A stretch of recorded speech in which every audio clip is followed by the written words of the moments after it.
जादूटोणा करून आत्महत्येस प्रवृत्त केले प्रकरणी व खोची येथील स्मशानभूमीत आघोरी पूजा करणाऱ्या आरोपीचा जामीन रद्द. कोल्हापूर. खोची येथील स्मशानभूमीत एका युवक युवतीच्या फोटोसह आघोरी पूजेचा प्रकार दिनांक 14 नोव्हेंबर 2025 रोजी घडलेला होता. त्यावेळी येथील परिसरातील या घटनेचा निषेध करून संताप व्यक्त केला होता. सदरची घटना सोशल मीडियावर चर्चेचा विषय बनलेली होती. त्यामुळे सदर घटनेतील पीडितेने विष प्राशन करून आत्महत्या करण्याचा प्रयत्न केला होता. अशा प्रकाराला आळा घालण्यासाठी तेथील नागरिकांनी व पीडितेच्या नातेवाईकांनी वडगाव पोलीस स्टेशनमध्ये दिनांक 15 नोव्हेंबर 2025 रोजी तक्रार नोंदवली होती.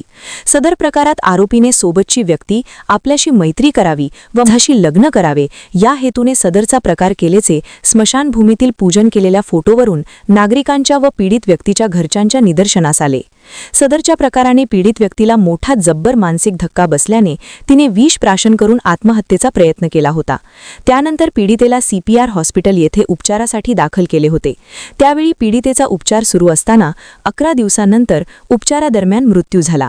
त्यानंतर पीडित व्यक्तीच्या घरच्यांनी यातील संशयित आरोपी रोहित हनुमंत कोळी यांच्या विरोधात तक्रार देऊन वडगाव पोलीस स्टेशन येथे BNS 78.356-2 तसेच बालकाचे लैंगिक अपराधापासून संरक्षण कायदा पोक्सो 12 तसेच महाराष्ट्र नरबळी आणि इतर अमानुष अनिष्ट व अघोरी प्रथा व जादूटोणा यांना प्रतिबंध करण्याबाबत व त्याचे समूळ उच्चाटन करण्याबाबत अधिनियम 2013 प्रमाणे गुन्हा दाखल केला होता.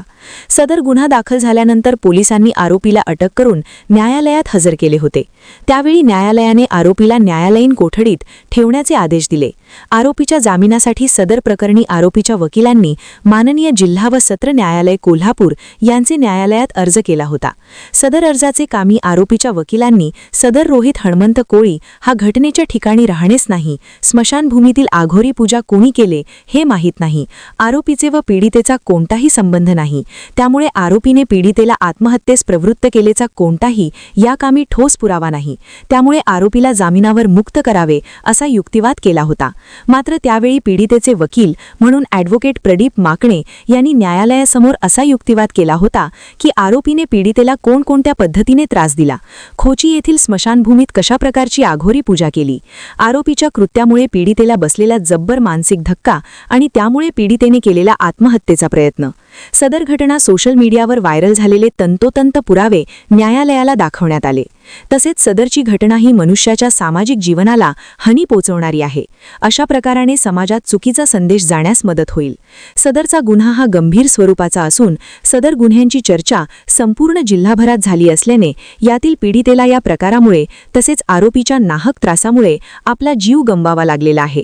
तिला न्याय मिळावा असा जोरदार युक्तिवाद ॲडव्होकेट प्रदीप माकणे यांनी आरोपी विरुद्ध न्यायालयासमोर केला.